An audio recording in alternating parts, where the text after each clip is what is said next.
That December, I visited Mamie regularly, as always when I stayed in Paris. She was still capable of living on her own. She still did not let me help, not even to put the kettle on, and insisted on serving me coffee herself.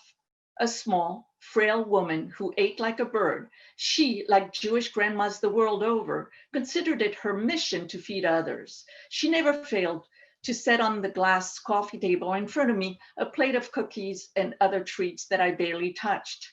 Contrary to the stereotype about Middle Easterners, however, she was an unsentimental, matter-of-fact woman. Mommy, next time I come over, could you tell me about your grandparents, your parents and all? I asked at the end of one visit. The request had been on my lips all afternoon, but I delayed bringing it up while we chatted about the cold outside, our immediate relatives, and my life in San Francisco. She peered into my face. Why? I just need to know. Why? She asked again. She kept staring at me with near reproachful eyes, as if my request had been frivolous. I was aware she viewed any dwelling on the past as sheer nostalgia. For a moment, intimidated at her resistance, I found no reply. Then I heard myself say, I teach US history to Americans, yet I don't know the history of my own family. Mommy did not respond, but her serious face registered a pause stripped of disapproval. She gave me a light nod. As soon as I took leave, I put our exchange out of my mind and spent the following week commuting to my father's hospital room.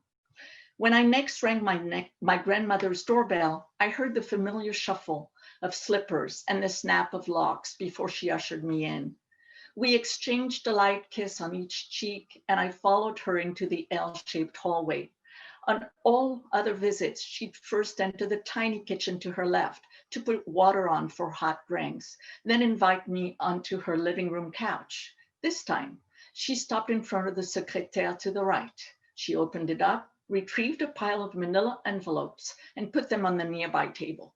Sit down, she said without looking at me. I knew better than ask why and sat next to her as instructed.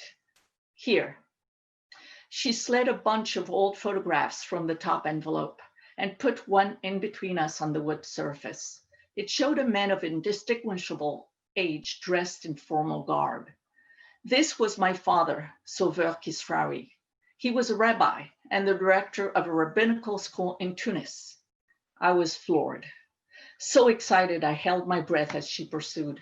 And this was my mother. A clamped jaw face stopped with a funny-looking hat stared back at me. She bore some resemblance to my grandmother. She was so short, her feet didn't touch the ground when she sat. What was her name? Mommy answered something incomprehensible. I recognized the guttural dialect spoken by Tunisian Jews. Comment? Well, at the time, ma fille, we all had local names.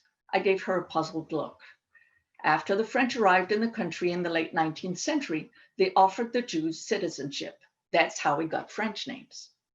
So you weren't born Eugénie? No, I was Jeannie. My mother didn't speak a word of French, only Judeo-Arabic. Mamie smiled. Actually, she almost didn't speak at all. She was so quiet and small, you forgot she was in the room. My grandmother and I spent the rest of the afternoon bent over gray and sepia pictures with scalloped edges, some barely larger than stamps, others the size of manila envelopes, squares, rectangles, odd shapes. My father's mother ruled over the household. We kids had to take the tram to school every day, but she made sure everyone had a hearty breakfast first, with homemade donuts dripping with honey, and I itched to jot it all down, names, birth dates, each person's particulars, but Mommy would have balked. For now, I sat close to her, spellbound, studied each face and inhaled her words while she introduced one ancestor after another in typically methodical fashion. At the start of each semester, I used to tell my US history undergraduates that knowing your roots helps ground you for life. In the space of one afternoon, my grandmother passed on to me a gift more precious than any gem she could have bequeathed. The second piece I would like to share with you could be called a prose poem, and I really don't mind whatever you want to call it. I wrote it as a flash fiction piece. Hunger.